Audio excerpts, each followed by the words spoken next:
lanjut karena DM itu kronik progresif bisa meningkat osteoporosis. Lanjutkan 3 tahun. Kalau dia nanti KDRPD lanjutkan 5 tahun. Bahkan sekarang ada sudah obat yang bekerja pada rank 3, itu adalah denosumab, itu bisa dipakai seumur hidup karena itu bisa untuk pasien osteoporosis dengan gangguan usia. Ini beberapa obatnya. Nanti kalau di ujian pun yang kalian lihat frakturnya fraktur apa pasien? Apakah dia vertebrae, non-vertebrae atau mantus? Itu yang ujian pun. Jadi dilihat vertebrae atau vertebrae. Contoh pada bifosfonat. Bifosfonat itu apa aja sih? Oh, sudah masuk hematokrit keras. Apa rekras bifosfonat itu apa ada? Pelajaran. Nah, lagi alen, triserdona, zoledona, semuanya bifosfonat, semuanya bifosfonat, ya. Lalu bifosfonat itu fungsinya apa sih? Menghambat diferensiasi dari osteoklas. Jadi osteoklas tadi dihasilkan oleh siapa? Siapa?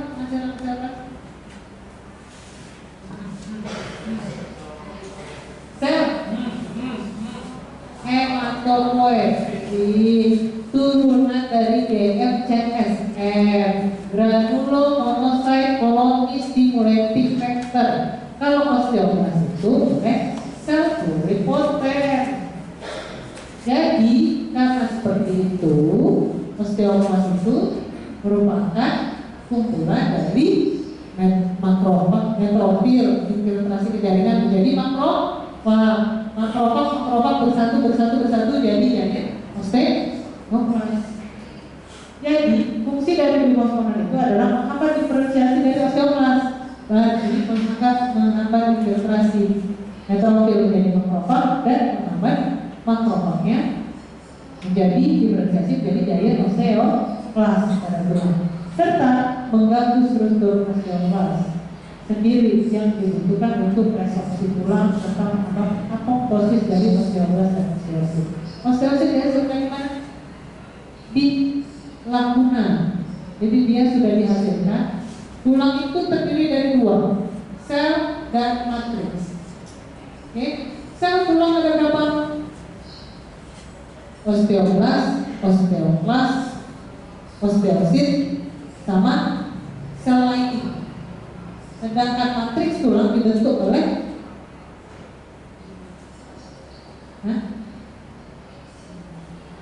matriks tulang dibentuk oleh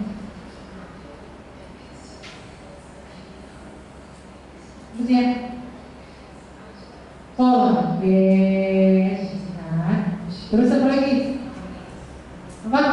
Mineral, komponen hidroksi apatite, ya. Itu, ya. Kalau tadi osteoklas banyak di perios, ya. Kalau osteoklas banyak di endokondral.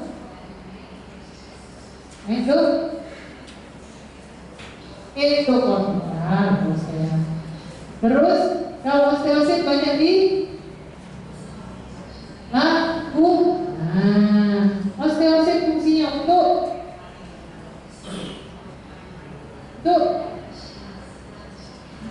metabolisme hidroksi apatite mineral tulang, yang mantul, ya. Jadi osteoblas yang mantul menjadi osteosit, kan? Benar kan? Periosteoblas jadi osteosit, ya. Ini ya. Lalu kalau bifosfonat yang mana untuk vertebrae yang non vertebrae? Yang untuk vertebrae dan non vertebrae itu alendronat, iserdonat, bisa semua tuh. Terus ibandronat khusus ibandronat itu hanya untuk vertebrae. Tapi non vertebrae dia tidak efektif. Contoh ibandronat, kalian itu kenalnya ini soalnya merah. Contoh ibandronat apa? Nggak tahu juga ya. Benar. Yang 3 bulan itu loh. Nah, Nah, Iban Ronat. Kalau Iban Ronat, kalau ketemu pasien mau pakai Iban Ronat, itu hanya untuk yang vertebrae. Kalau dia non vertebrae, nggak efektif. Kalau dia non vertebrae, lebih baik kalian kasih Alendronat ke, kalau gitu Iserdonat ke, atau Zometronat sekalian. Nah, ya, itu bagian kuat sering masuk ya. Ingat ya, kalau dia Iban Ronat, jadi bifosfonat itu komponennya banyak. Ada Alendronat, Riserdonat, Iban Ronat, Zoletronat, banyak kan? Nanti mau ujian ya, Reno ya. Aku bocorin satu soal aja Reno, belum mau Reno di sini. Kalau misalnya dia yang vertebrae itu dia bisa semua. Tapi kalau non vertebrae yang tidak bisa hanya Iban Ronat. Aku bukan efektif. Oke? Lanjut ya. Kemudian ada SERM apa? Selective estrogen. Apa? Selective estrogen. Reseptor apa? Raloxifene. Ada nggak yang pakai raloxifene? Ada?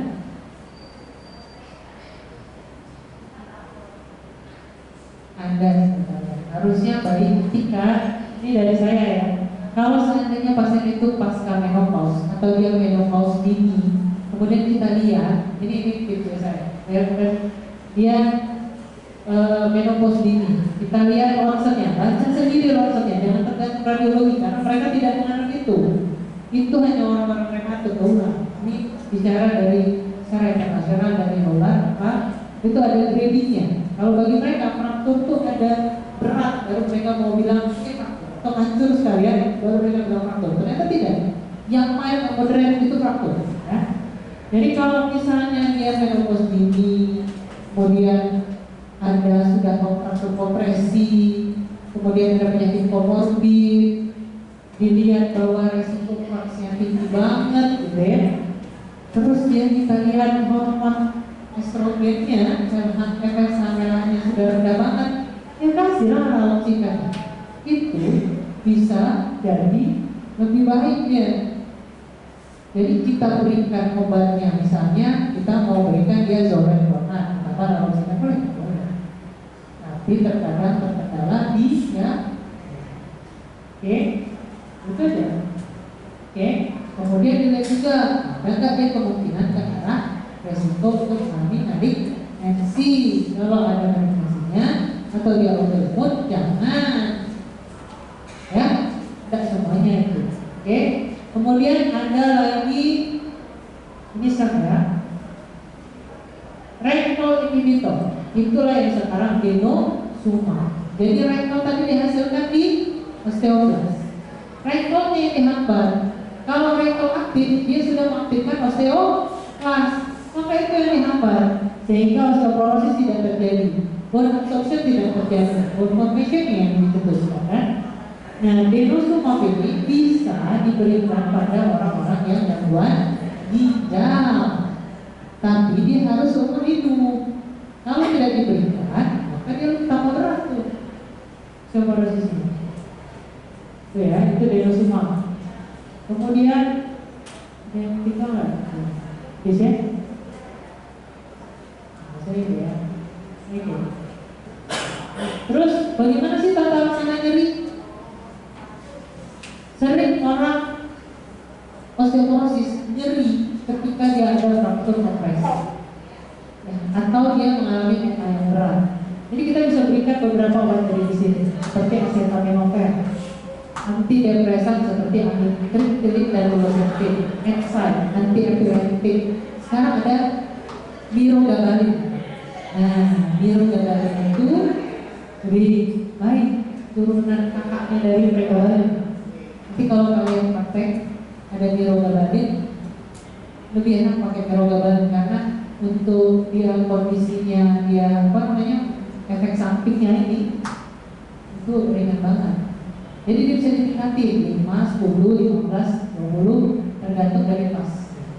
Kemarin sudah dibahas di pediatrik, kemarin ya, pediatrik neurobabarin salah satunya itu sudah kita establish untuk nyeri muskuloskeletal.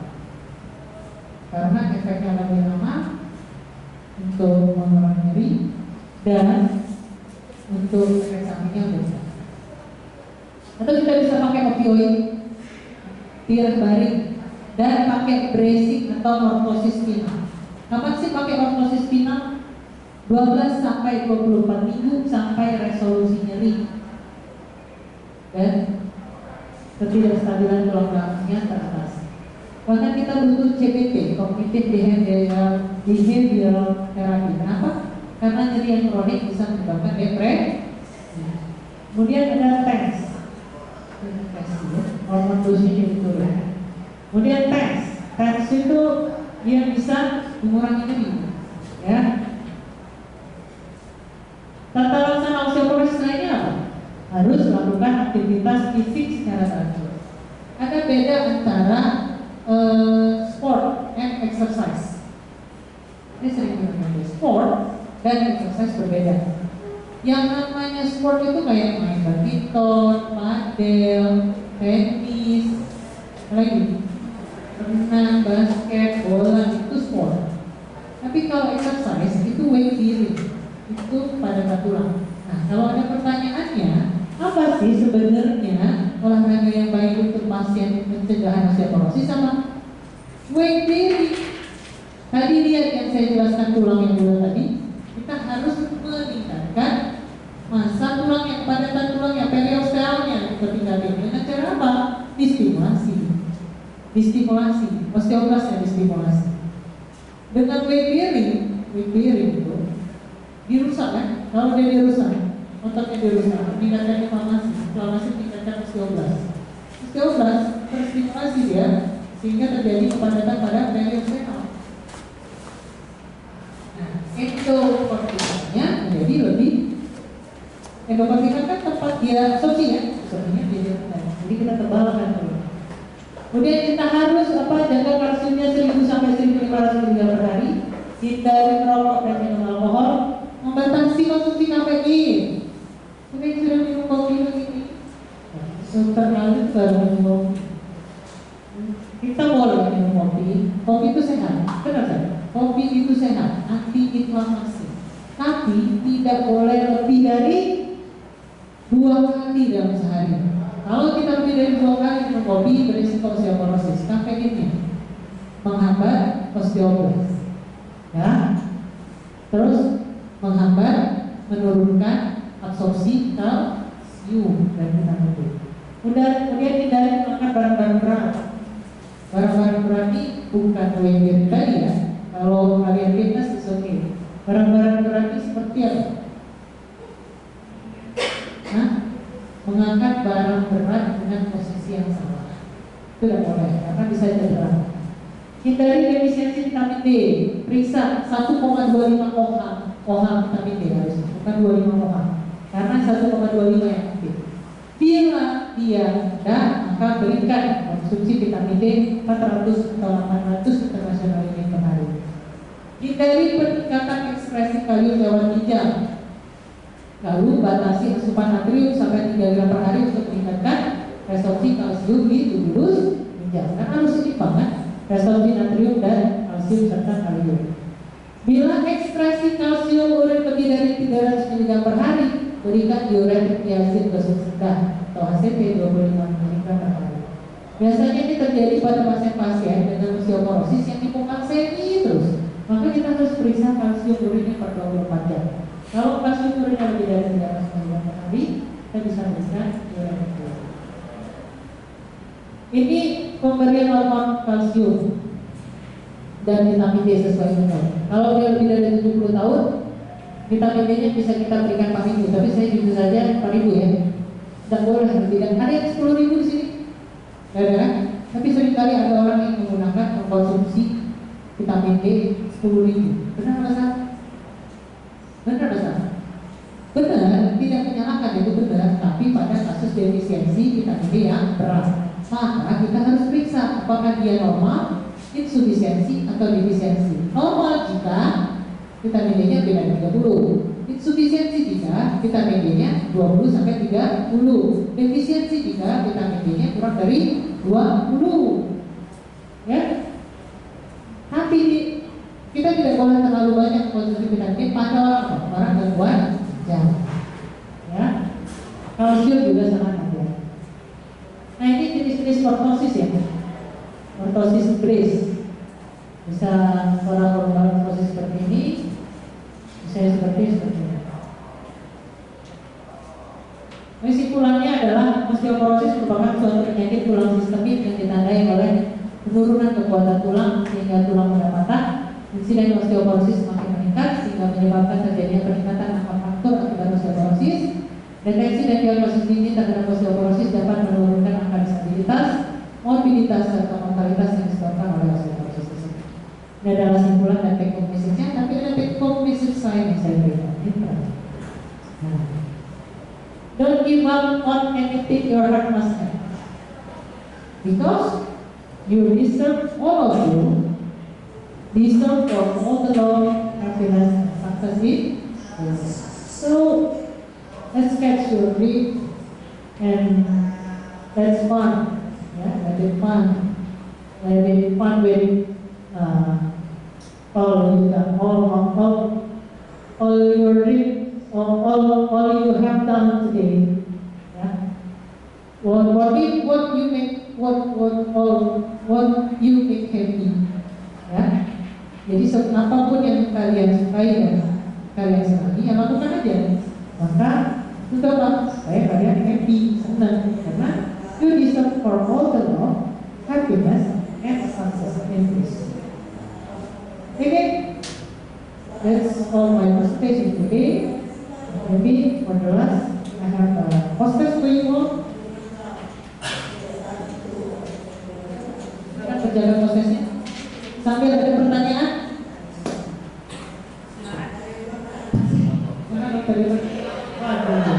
Kalau mau unit mengambil kosong. 2 unit itu setara dengan berapa liter ya? Ada liternya. Di PNPK itu ada setara liternya Reta, tapi saya lupa. Berapa liter ya? 300. Sudah nih? Hah? Oh, ini tolong tampilkan yang itu dari posisinya beda. Nah, Kak, ini masih primes sakti. Yang langsung primes maksud beda. Ini sama primesnya.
Oke, saya jawab ya.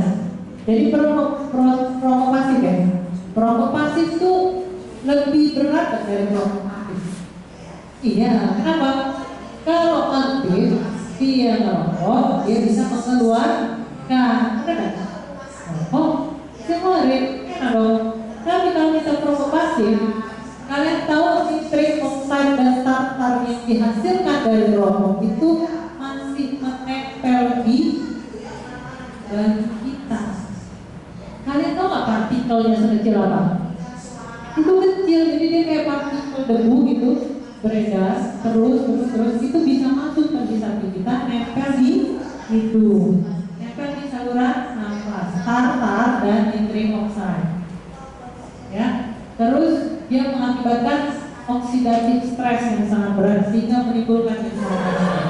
Netrofil hingga lama-lamaan bisa pasiennya PPOK, inflamasinya makin berat. PPOK itu mekanismenya seluler, limfositnya aktif, meningkatkan interferon gamma, meningkatkan osteoklas, jadi bisa osteoporosis. Jadi perokok aktif dan pasif sama-sama berisiko tinggi untuk osteoporosis. Ini oke, ada lagi sudah? Sabrina, Ivan, siapa lagi? Disini, beda kan ini?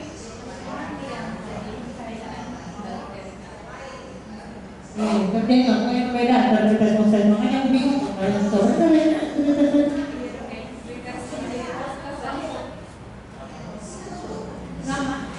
Siap kirim ke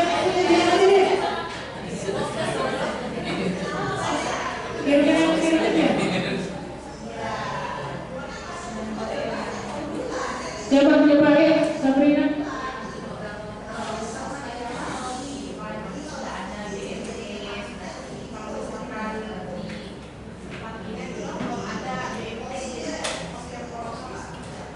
Itu tadi bisa pakai rem. Apa tadi rem?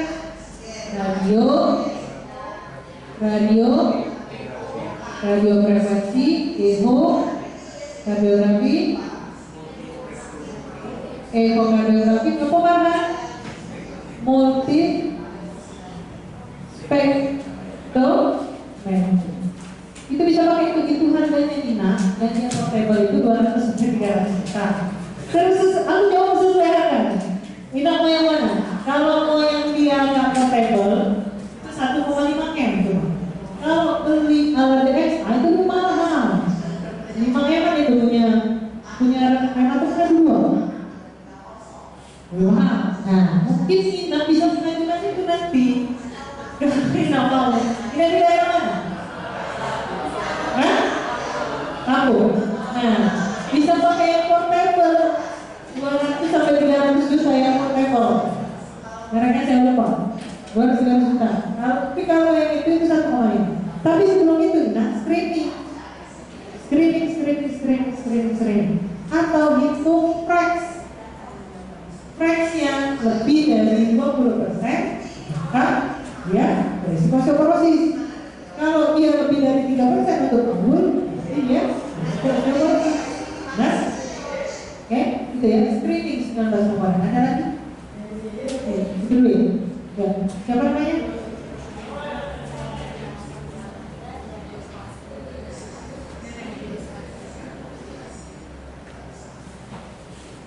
Pak, silakan. Silakan, saya Nadia Anda dari Kuasa Hukum izin apakah sama patogenesis osteoporosis pada usia yang lanjut usia dengan pada anak-anak yang mengalami pubertas precox, dan bagaimana tata laksananya? Wah, bagus ini. Wah, kalau pubertas precox itu apa? Pubertas yang Pubertas yang waktunya. Jadi siapa namanya tadi? Sophie. Bagus pertanyaannya. Sophie dari kelasan ya sebelumnya. Oh, mantap. Jadi mau ditanya apakah patogenesis osteoporosis pada pasien dengan apa yang pengaruh usia lanjut tadi sama patogenesisnya dengan anak yang precox. Jadi dia pubertas precox. Kalau mekanisme tulangnya, mekanisme tulang bone remodeling sama. Bone remodeling itu prosesnya adalah bone formation dan bone absorption dilakukan oleh osteoblast dan osteomas. Yang membedakannya apa? Etiologinya. Kalau dia karena faktor usia, maka yang bekerja yang memulai adalah estrogen, pengaruh estrogen. Jadi jalur inflamasinya dari estrogen. Tapi kalau precox itu ke mana? Yang ini sudah ya? Precox itu yang betul. Nah, ini baik. Jadi kalau misalnya itu tadi precox ya. Kalau precox itu kan dia estrogennya cepat. Kalau sesuatu yang cepat, estrogennya cepat, apa yang terjadi kalau hormonnya cepat? Dia sebelum waktunya. Dia dari prinsip dari penyakit tulang metabolik. Kalau estrogen meningkat, otomatis osteoblastnya meningkat, tulangnya lebih rigid. Kalau tulang rigid, getas tulangnya itu. Tulang kita lebih fleksibel. Makanya secara normal pada wanita itu akan kehilangan lebih kurang 50% masa tulang trabekularnya. Tapi kalau pada laki-laki 35%.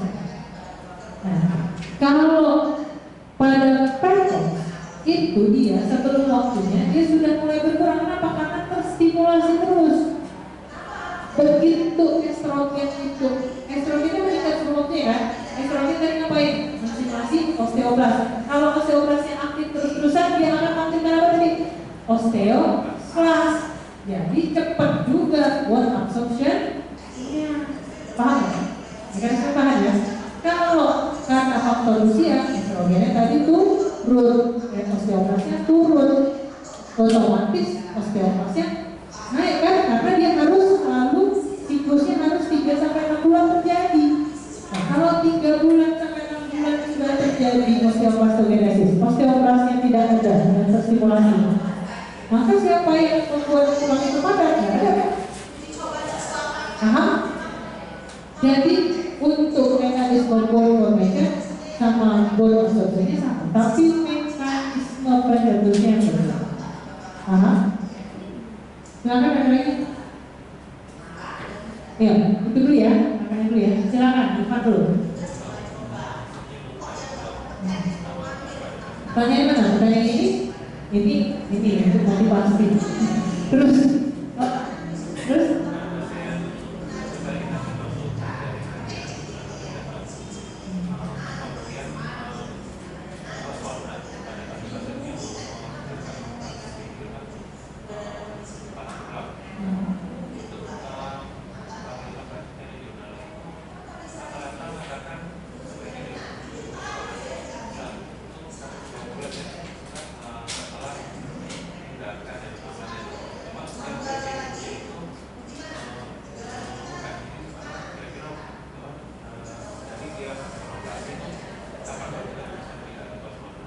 Tuh, oke ya.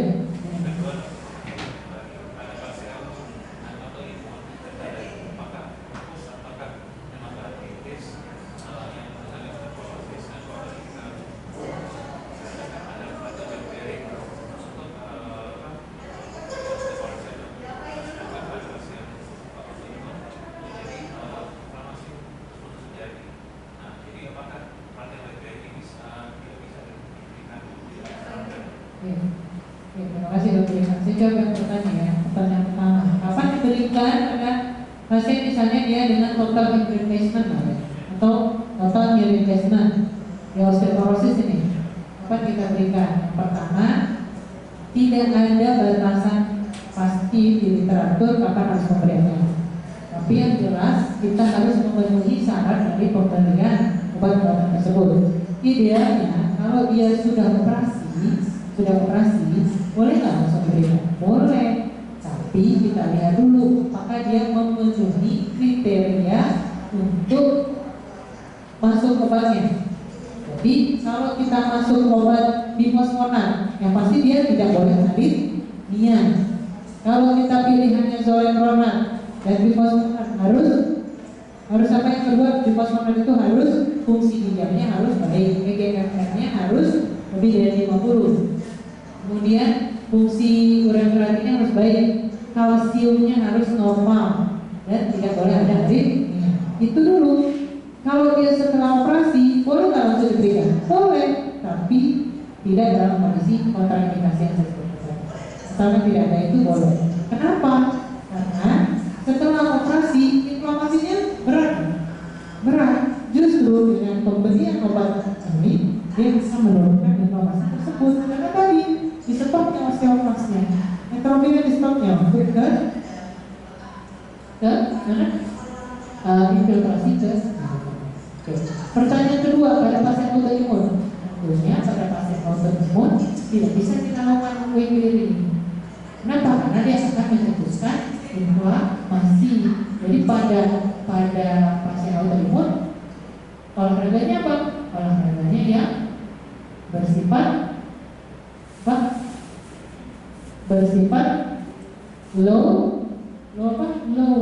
low intensity. Ya, untuk sendiri. Ya, ada lagi? Mana keterangan?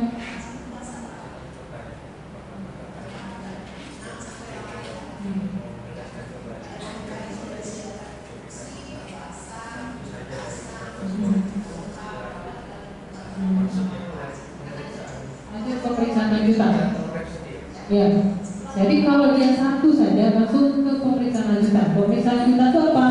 Pertama, pemeriksaan dari laboratorium. Apa yang kita bisa periksa dari laboratorium? Kalsium dan vitamin D. Ya. Kemudian kita periksa dari pemeriksaan penunjang. Apa itu? Ronsen, vertebrae, atau Ronsen panggungnya. Atau kita REMS, boleh. Atau kita langsung DXA, boleh nggak? Boleh. Karena sudah ada faktor resiko untuk fraktur, faktor resiko untuk osteoporosis. Tidak hanya berhenti sampai validitasnya sudah dong, kita harus ternilai apakah ada faktor resiko frakturnya, itu harus tetap di.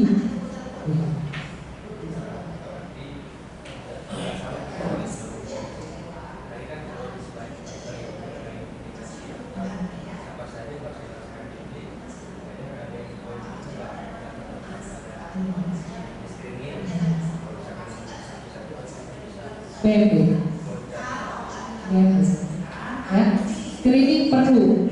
Kan BMT itu kan kita bisa lakukan kalau WHO lebih dari 5 berat tuh.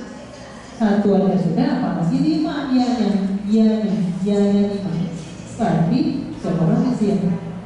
Ya, oke, resiko ya, faktor resiko, screening untuk faktor resiko.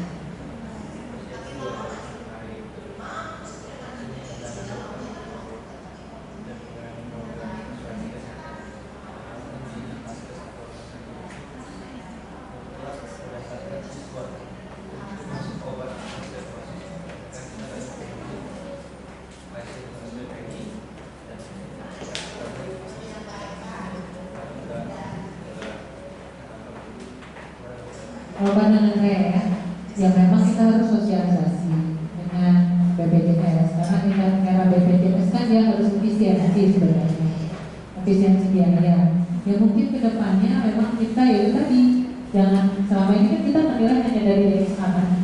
Mungkin kita harus tambah nanti, makanya harus diperbaharui terus itu dengan menggunakan REMS. Dan yang satu lagi kalau dari BPJS sebenarnya kalau dia sudah ada untuk kompresi masih tetap bisa dilanjutkan. Makanya kita harus sosialisasi dengan orang radiologi. Sebenarnya sudah sering kami sosialisasi ke orang radiologi kalau waktu kompresi itu bukan hanya yang berat, tapi yang light dan moderate itu sudah bisa kita bilang ini faktor kompresi. Dan minta juga proyeksinya jangan hanya anterior, juga harus lateral karena segmen anterior harus gini. Gitu teman-teman. Jadi itu tugas kalian nanti kalau di antara. Karena ini kenapa harus dijelaskan? Mohon perhatiannya ya untuk semua dosen penyakit dalam. Kenapa harus saya jelaskan? Karena sekarang kompetensi penyakit dalam itu sudah digerogoti. Kenapa nggak banyak?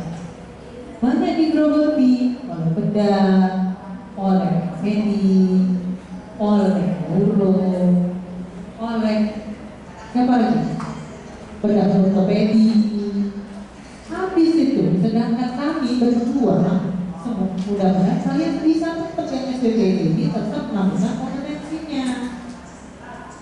Ya, makanya kami di DIRA selalu menjaga kompetensi dari penyakit dalam supaya nanti adik-adik penerus kami ini tetap menjaga kompetensi. Alangkah kasihannya kalian misalnya di daerah pasien orang konsul itu bidang kalian. Jangan takut, itu bidang kalian dan kalian harus bisa mempertahankan kompetensi kalian. Kalau tidak, kompetensi kalian diambil orang dan kita harus kompak. Makanya antara penyakit dalam itu harus kompak. Jangan nanti bilang, cuma sakit sendi baik, jangan. Ya, nanti kita ini ya, kita evaluasi penyakit sendinya. Penyakit sendinya bisa karena ini harus dilakukan pemantauan ini harus jelas. Selama ini saya menilai memang kita sebagai seorang penyakit dalam karena banyak kan, kadang kita sendiri yang tidak aware dengan itu. Nah, sekarang saya mengajak kalian aware, yang mudah-mudah terus kami untuk aware, jaga kompetensinya supaya tidak diambil orang. Kalau kompetensi kalian diganggu orang, kalian jangan diam aja, jangan mau diam aja, speak up, ngomong, itu kompetensi kami. Kalau kalian di daerah harus berani bilang, jangan ganggu kompetensi kami. Bawa buktinya, makanya kalian harus update ilmunya. Nah, terus hati-hati dalam injeksi intraartikuler, karena juga kalau dia trauma berkepanjangan bisa tercetus, septik, osteoporosis dan lain sebagainya. Jadi makanya harus kompetensi itu sebegitunya harus dijaga, knowledge dan skill.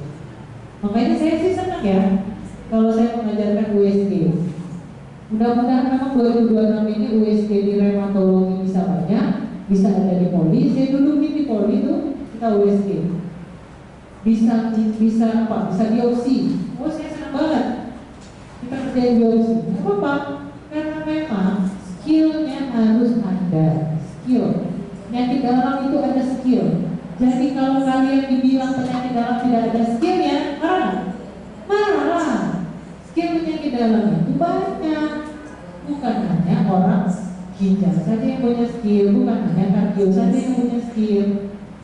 Bukan hanya paru saja, di semuanya gastro ada, endokrin ada, remato ada, geriatri ada. Makanya harus kompak. Saya mengajak adik-adik sekalian untuk kompak menjaga kompetensi. Kalau kita diganggu satu, maju yang lain. Paham ya? Yang dokter umum juga, kalau kalian diganggu satu kawan yang maju yang lain, jangan diam, karena kompetensi kalian akan dipertaruhkan. Paham ya? Karena saya sudah pernah ketemu ada tingkat saya seperti itu. Jangan ditiru ya. Oke? Silakan karena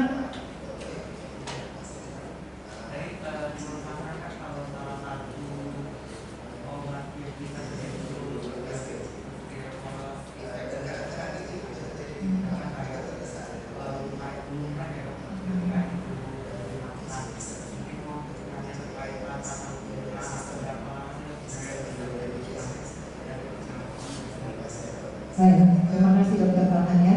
Jadi kalau batasannya saya benar belum cari dari jurnal, karena kita kalau ngomong harus secara evidence based medicine. Ya, saya belum cari, nanti saya akan cari karena saya. Nanti saya akan jawab ke Dokter Farhan, boleh nanti jawab saya. Tapi kalau misalnya kenapa itu bisa terjadi, ya PPK itu menghambat apa? Proton pump tinggi, dia menurunkan gastric acid sendiri fungsinya untuk membantu penyerapan kalsium ya dan vitamin D. Jadi hormon yang membantu penyerapan kalsium dan vitamin D apa? Penyerapan kalsium deh apa ya? Penyerapan kalsium, vitamin D, apa lagi? Hormon apa lagi? Hormon tiroid, apa lagi? Kalsitonin, ya kan? Pada pasien-pasien yang mengkonsumsi PPI, otomatis dia ada gangguan lambung kan? Ada gangguan lambung itu menyebabkan kerusakan pada membran mukosa lambungnya. Kalau mukosa lambungnya rusak, dubenya rusak, maka itu mempengaruhi absorpsi. Yang kedua, dia menyebabkan apa? Ketidakseimbangan dari mikrobiota usus. Ya, jadi kalau ada proses kerusakan pada saluran cerna, mikrobiota ususnya jadi tidak seimbang. Jadi dia meningkatkan sitokin proinflamasi, sehingga terjadi inflamasi secara kronik progresif bisa menimbulkan osteoporosis. Ya, terus juga ada progesterol, PGE2 itu pada lambung itu kan meningkatkan asam lambung ya, itu dihambat oleh PPI kan. Nah, kalau dia dihambat, sedangkan PGE2 itu berfungsi sebagai fisiologisnya. Progesterol itu menyeimbang menurunkan kadar estrogennya ya, terus dia menurunkan proses inflamasi, benar kan? Progesterol itu menurunkan kadar inflamasi. Kalau dia diturunkan, inflamasinya naik. Jadi itu mekanisme dari itu. Tapi kalau berapa lamanya saya belum cari jurnal. Tapi mungkin ada lagi.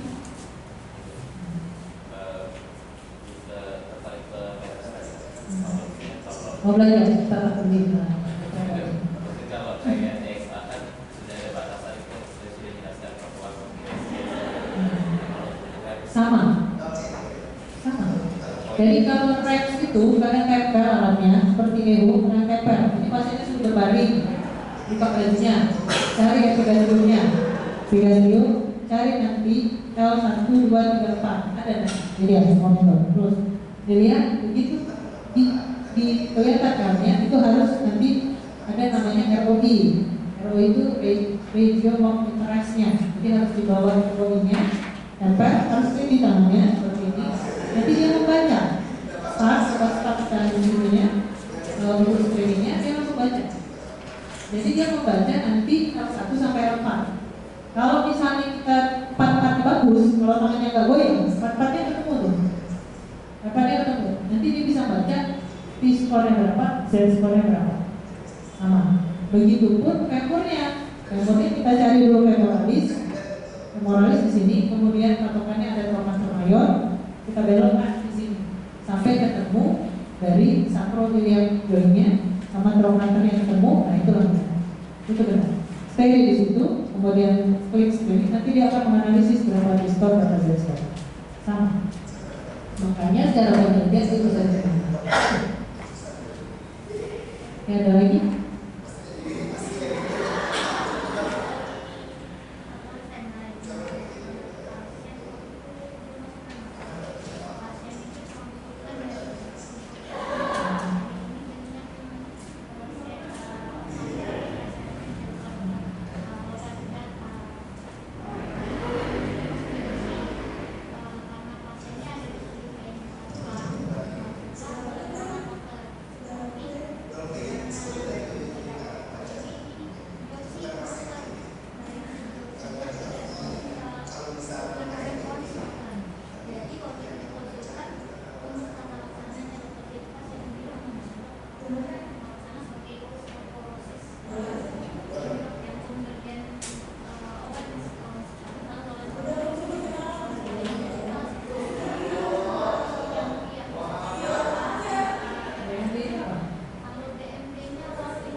Lagi-lagi kalau pasien seperti itu, salah satunya faktor resiko dan indikasi faktor resiko osteoporosis dulu dari screening. Lalu dia sudah tadi apa sudah siapa? Nah, tadi kan ada kan kalau dia PA, pregnancy atau dia pengangkatan induk telur pada usia kurang dari 40 tahun itu sudah masuk ke faktor resiko untuk mengalami osteoporosis. Kita harus yang mana? pasiennya. Kita harus BMP kan, kita harus rekskan, kita harus ronsen pasiennya. Kalau memang dia ada osteopenia, berarti perlu tidak dia bifosfonat? Osteopenia tanpa fraktur kompresi tidak, kecuali dia osteopenia dengan fraktur kompresi fragilitas. Osteopenia saja belum, lalu kapan kita harus evaluasi lagi? Kita evaluasi lagi 6 bulannya kita BMP ulang, maka terjadi penurunan. Yang kedua, kita terapi apa jadi vitamin D dan kalsium sesuai dengan yang tadi dosisnya yang sudah saya sebutkan. Terus apa lagi kita harus kerjakan? Kita lihat apakah ada metastase. Metastase itu lesinya seperti lesi osteoblastik. Jadi kalau dia metastase osteoblastik, namanya osteoblastik terjadi peningkatan dari osteoblas. Kalau osteoblas meningkat, sudah pasti dia peningkatan dari osteoklastogenesis. Maka di situ nanti cari obat yang bisa nyetop osteoklasium. Siapa? Bifosfonat. Nah, jadi sekarang dia metastase kurang berbeda, ya kita bisa pakai PET scan atau kita pakai bone survey. Kalau dia tidak ada, dia osteopenia saja, ya sudah lebih baik langsung vitamin C-nya. Tapi kalau dia ada metastase, itu biasanya kita kasih obat bifosfonat karena sudah jelasin. Jadi kalau belajar, pelajari patogenesis. Tapi sayangnya kita malas untuk berpikir patogenesis. Apa loh? Yang dokter umumnya bisa tanya nih, suka nggak belajar patogenesis? Nggak suka. Yakin saya nggak suka. Karena suka nggak? Hah? Sedikit. Jangan. Justru dengan kita tahu patogenesis, kita bisa melakukan semuanya sesuai dengan dasar yang terjadi pada tubuh. Fisiologi itu tamatin bukunya sebelum ini kaitan atau buku apa? Terus apa tuh? Jadi tahu fisiologi normalnya, patogenesisnya, tamatin tuh.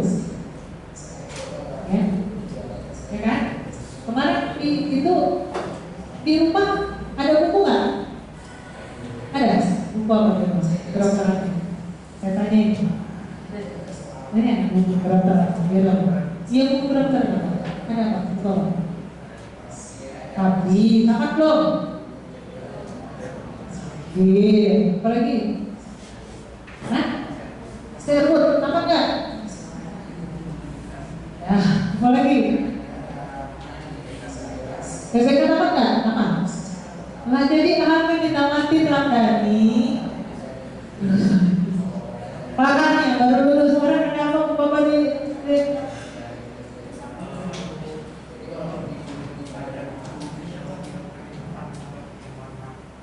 oh ya tamat. Nah apa lagi? Apa lagi?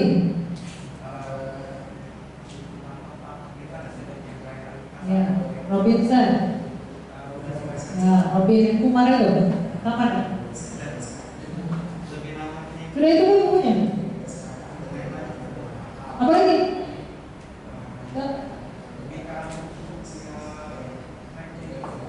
Preklinik yang habis ini fotokopian. Oh, ya mungkin sekarang e-book, nggak ada kertas lagi Ki. Kita harus pakai kertas. Oke, apa bukunya di rumah Ki? Oke. Terus?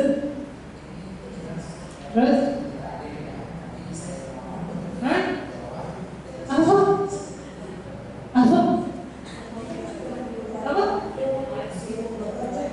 E-book.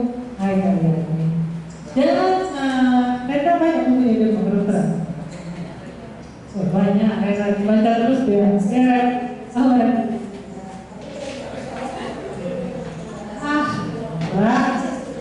Saya aja kemarin masih beli buku masih saya baca bukunya. Saya punya buku hematologi lengkap, fisiologi, anatomi, buku bedah saya ada, buku kesehatan, buku ukuran itu sendiri ada, buku parasitologi saya masih ada, buku video kimia itu saya masih ada, buku imunologi seluler itu saya ada. Ini kalian mau belajar apa di rumah saya sekarang? Dan saya baca, ya, tidak ada pelaut handal, tidak ada seorang pelaut yang bisa menjadi pelaut handal kalau tidak diterjang benar. Jadi kalau kita santai-santai aja, nggak bisa kita jadi klinis yang handal. Kita tidak hanya bisa berdiam diri menunggu dari orang. Maka bagaimana? Baca bukunya, jangan malas membaca. Ya. Kenapa saya bisa tahu patogenesis? Saya baca, ilmu bedah saya baca, ilmu anestesi saya baca. Saya belajar sama dokter anestesi tentang bagaimana bahasa dan ini beneran. Sama dokter Zulkifli, SPHN, saya belajar. Sama dokter bedah, saya tamat buku bedahnya. Pada saat saya selesai, saya tamat buku bedahnya. Saya belajar. Jadi ingat ilmunya. Buku biokimia tetap saya buka ketika saya tahu apa. Buku farmakologi, parasitologi tetap saya buka ketika saya belajar ujian kor, saya nggak tahu, saya buka parasitologi saya. Jadi harus punya. Sampai terakhir kemarin saya membeli buku klinikal imunologi seri terbaru edisi 11 yang versi bahasa Inggrisnya. Senang nggak?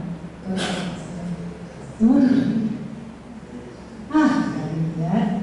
Itu ada cara bagaimana sel nempel, cara bagaimana limfosit T bergerak, cara bagaimana limfosit B itu aktif. Ya, sampai tahu nggak yang dokter umum? Jadi yang dokter umum ini jangan hanya mengandalkan buku. Percayalah, kalau kalian beli bukunya, kalian baca langsung dengan kalian membaca e-book itu berbeda. Saya sudah ngerasa. Baca e-book itu banyak distraksi. Karena mata kita lelah.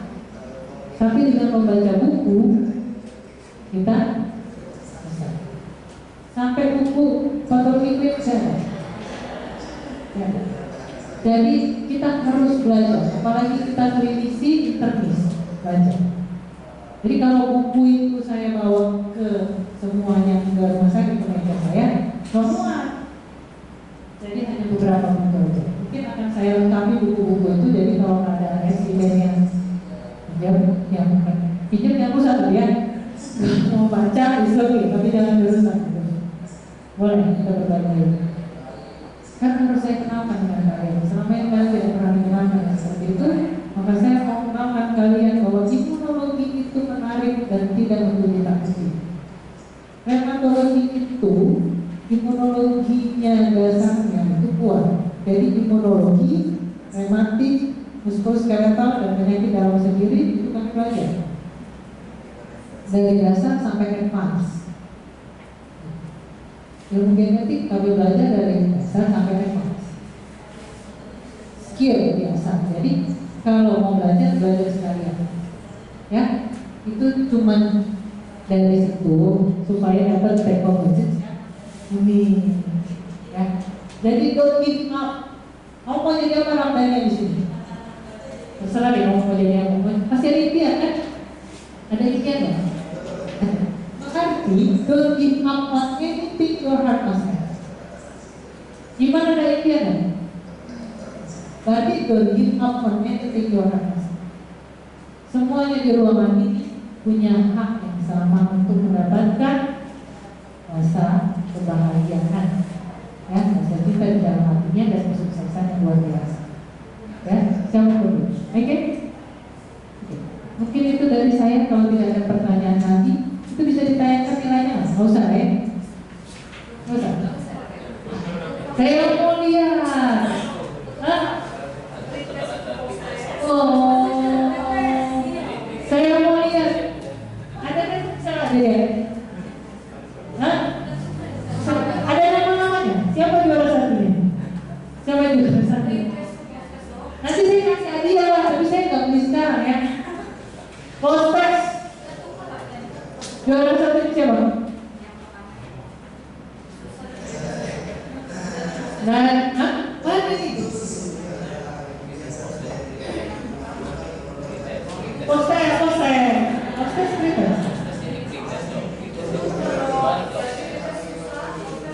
Oh, bagus berarti. Bagus satu ini. Oh, juara satu Nadira, Ramdhani, Sandira, Lydia Ayu, itu pretest. Posternya mana sih?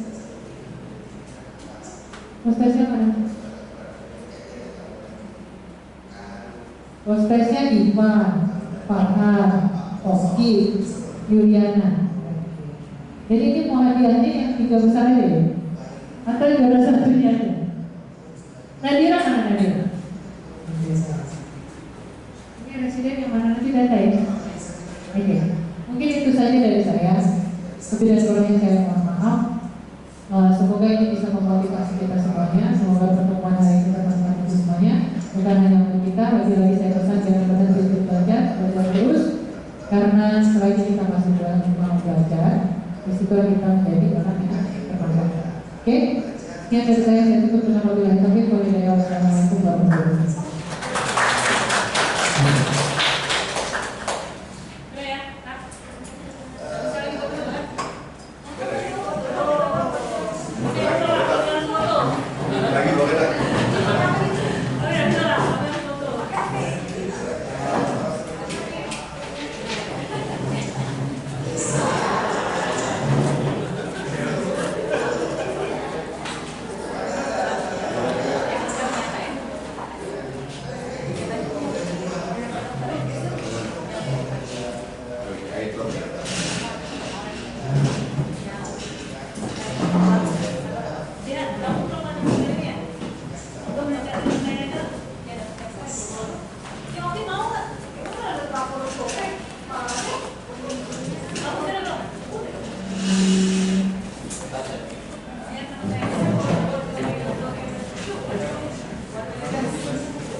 Iya dong.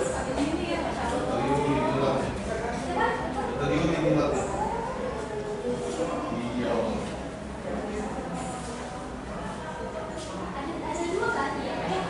Ya, kalau ini ada sebagai di sini. Dengar.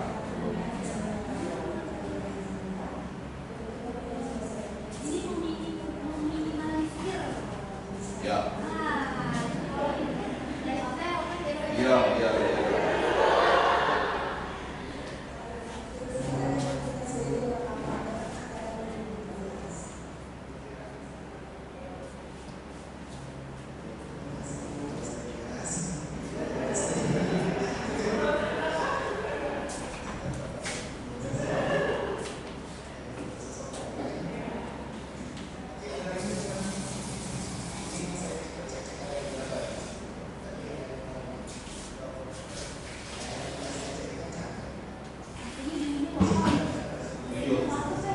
Malah ada yang dikunci di atas.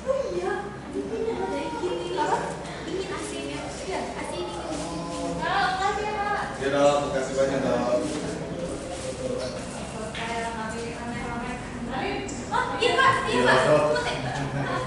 Itu lagi di kamar mandi. Beramai.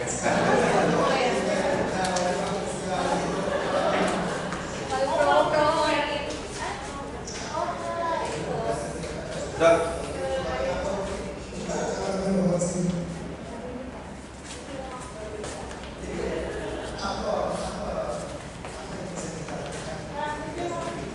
Kasih dong.